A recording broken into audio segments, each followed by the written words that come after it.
या बातमीचे प्रायोजक आहेत सरगम कलेक्शन।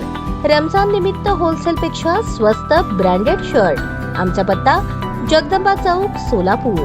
मागील काही दिवसांपासून छत्रपती संभाजी महाराज तलाव तसेच किल्लाबाग परिसरात कावळा, घार, बदक यांचा मृत्यू झाला होता। या अनैसर्गिक मृत्यूचे कारण बर्ड फ्लू असल्याचे स्पष्ट झाले आहे। भोपाळ येथील हाय सिक्युरिटी ॲनिमल डिसीज लॅबोरेटरी या प्रयोगशाळेकडून अहवाल प्राप्त झाला आहे। भविष्यात बर्ड फ्लूचा प्रसार इतरत्र होण्याची शक्यता नाकारता येत नाही, त्यामुळे जिल्हाधिकारी कार्यालयाकडून प्रतिबंधात्मक उपाययोजना सांगण्यात आल्या आहेत। त्यानुसार छत्रपती संभाजी महाराज तलाव परिसर व किल्लाबाग परिसर येथे सर्वेक्षण करण्यात येणार आहे। हा 10 किलोमीटर त्रिज्येतील क्षेत्र हा सतर्क भाग म्हणून घोषित करण्यात आला आहे। बाधित क्षेत्राच्या ठिकाणी नागरिकांच्या हालचाली व इतर पक्षी आणि प्राण्यांच्या वाहतुकीस प्रतिबंध करण्यात आला आहे। शहरातील दोन्ही बाधित परिसरांची 2% सोडियम हायपोक्लोराइड किंवा पोटॅशियम परमॅंगनेट याचा वापर करून निर्जंतुकीकरण करण्यात येणार आहे। प्रभावित क्षेत्राच्या 10 किलोमीटर परिसरातील पक्ष्यांचे सर्वेक्षण करून त्यांचे नमुने तपासण्यासाठी पाठवण्याचे आदेश जिल्हाधिकाऱ्यांनी दिले आहेत। या आदेशाची प्रभावी अंमलबजावणी करण्यासाठी जिल्हा पशुसंवर्धन उपायुक्त यांना आवश्यकतेनुसार महापालिका आरोग्य विभाग, पोलीस विभाग, महसूल विभाग, ग्रामविकास विभाग, वन विभाग, जलसंपदा विभाग, परिवहन विभाग यांना आवश्यक म्हणून मनुष्यबळ व यंत्रसामुग्री पुरवठा करण्याबाबत सांगण्यात आले आहे। दोन्ही तलाव परिसरातील 0 ते 1 किलोमीटर त्रिज्येच्या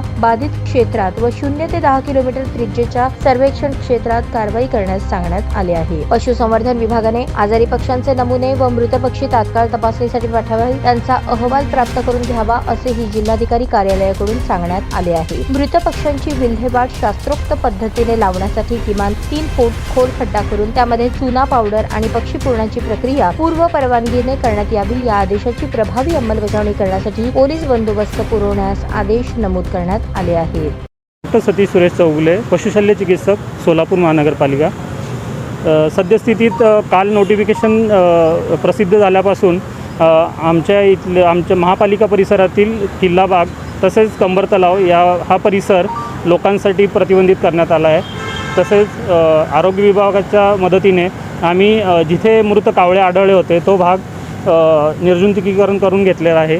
आणि आता आरोग्य विभाग तसेच पशुवैद्यकीय विभाग यांच्यामार्फत शहरातील या अलर्ट झोनपासून 0 ते 1 किलोमीटरच्या परिघातील जे काही चिकन विक्रेते आहेत त्यांच्या दुकानातून पशुसंवर्धन विभाग यांच्या सहकार्याने आम्ही सॅम्पल कलेक्ट करून भोपाळा टेस्टिंगसाठी पाठवणार आहोत।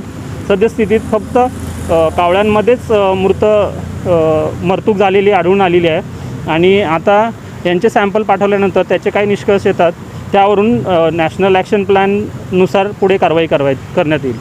आता प्रतिबंधक म्हणजे नेमकं काय करणार आणि कुठं करणार, किती दिवसासाठी? आपल्या जे आता 2 अलर्ट झोन डिक्लेअर करण्यात आलेले आहेत तिथे आपण पूर्ण लोकांना प्रतिबंध करणार, म्हणजे आपण तिथे येण्या जाण्यास लोक तसेच वाहतूक ही पक्ष्यांची वाहतूक हे बंद करणार आहोत। तसेच जे आपले सद्यस्थितीत जे नवीन केसेस सापडतील कावळ्यांची मृत्यू झालेली ते सॅम्पलसुद्धा कलेक्ट करून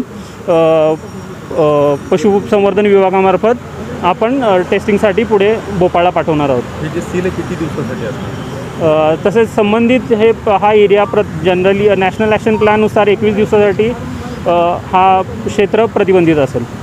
या आजारामुळे नागरिकांना काय त्रास होऊ शकतो का? त्रास नाही, नागरिकांनी यासाठी निश्चिंत राहावं। सद्यस्थितीत ही जी आपल्याकडे केसेस आढळल्या आहेत हे फक्त कावळ्यांमध्ये आहे।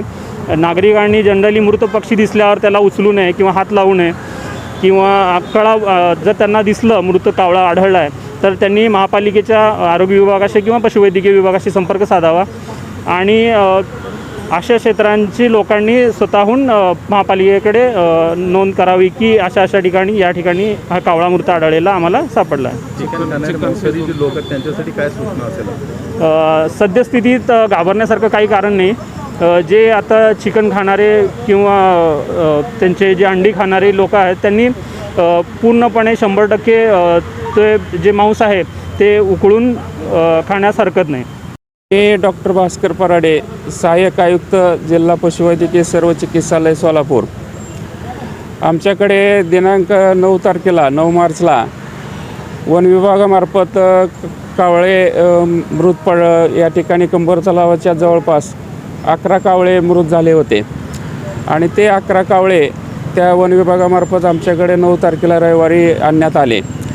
त्याचबरोबर 2 घारी आणि 1 बगळा हे आमच्या विभागाकडे आणल्यानंतर आम्ही त्यातील काही कावळ्यांचं शवविच्छेदन केलं आणि त्याच्यामध्ये जे काय निष्कर्ष आम्ही पोस्टमॉर्टममध्ये पाहिले ते आम्ही पुण्याच्या संस्थेला कळवले. त्याचबरोबर आम्ही पुण्याच्या संस्थेला साधारणतः 5 कावळे आणि 2 घारी आणि 1 बगळा असे मृत पक्षी हे पुण्याच्या लॅबकडे पाठवले. त्याचबरोबर आम्ही 34 सॅम्पल हे नेझल शॉप कावळ्यामधले 14 आणि क्लोएकल शॉप कावळ्यामधले 14 असे 28 शॉप कावळ्यामधले, 4 शॉप घारीमधले आणि 2 शॉप बगळ्यामधले असे पाठवल्यानंतर तिथून भोपाळच्या लॅबमध्ये national institute of high security lab आहे त्या ठिकाणी आणि त्या ठिकाणी सर्व व्हायरल आजाराचं निदान केलं जातं. तर त्यांच्याकडून आम्हाला काल अहवाल प्राप्त झाला आणि त्याच्यामध्ये H5N1 हा व्हायरस पॉझिटिव्ह आलेला आहे सकारात्मक. आणि त्यानंतर माननीय जिल्हाधिकारी महोदय यांनी माननीय आमचे जिल्हा पशु उपायुक्त यांच्या माध्यमातून नोटिफिकेशन काढून सतर्कतेचा इशारा सर्व विभागांना दिलेला आहे आणि त्या दृष्टीनं आजपासून आमचं नियोजन चालू आहे. आज आम्ही 0 ते 1 किलोमीटर परिघामध्ये सॅम्पल गोळा करण्यासाठी 2 टीम नेमलेल्या आहेत. आज सकाळी 9 वाजल्यापासून त्या टीम कार्यरत आहेत की ज्या ठिकाणी पक्ष्यांचे घरगुती जे पक्षी आहेत, मग कोंबड्या आहेत, बदक आहेत, कबूतर आहेत, या पक्ष्यामध्ये आमचा सर्वेलन्स नेहमी चालू असतो. त्याच्यामध्ये अद्याप एकही मृत पक्षी आढळलेला नाही, म्हणजे त्या ठिकाणी अद्याप तरी लागण झालेली नाही. फक्त हे वाईल्ड ॲनिमलमध्ये वन विभागाचे जे पक्षी आहेत, कावळे आहे, बदक आहे किंवा घारे आहेत, या प्राण्यांमध्येच हा व्हायरस दिसून आलेला आहे.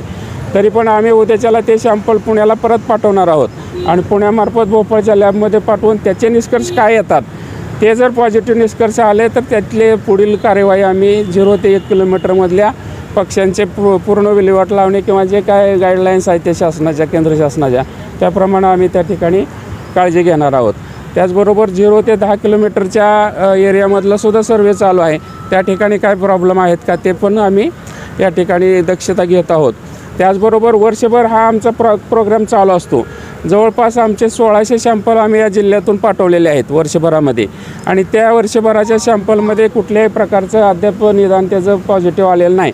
परंतु हे अचानक मृत्यू जी मागल्या आठवड्यामध्ये चालू झाली 9 तारखेला, त्याच्यामध्ये मात्र आपल्याला H1 आणि H5N1 या व्हायरसचं निदान आलेलं आहे. त्यामुळं सर्व माननीय जिल्हाधिकारी महोदयांनी सर्व विभागांना, पशुसंवर्धन आहे, परिवहन आहे, कॉर्पोरेशन आहे, गृह खाता आहे, वन विभाग आहे, यांना सर्व आदेश दिलेले आहेत की सतर्कता आणि समन्वय बाळगून या प्रकारचा आजार लवकरात लवकर निपटारा करण्यासाठी आम्ही सर्वजण प्रयत्न करत आहोत. ताज्या बातम्या पाहण्यासाठी प्राईम महाराष्ट्र न्यूज चॅनलला सबस्क्राईब करा.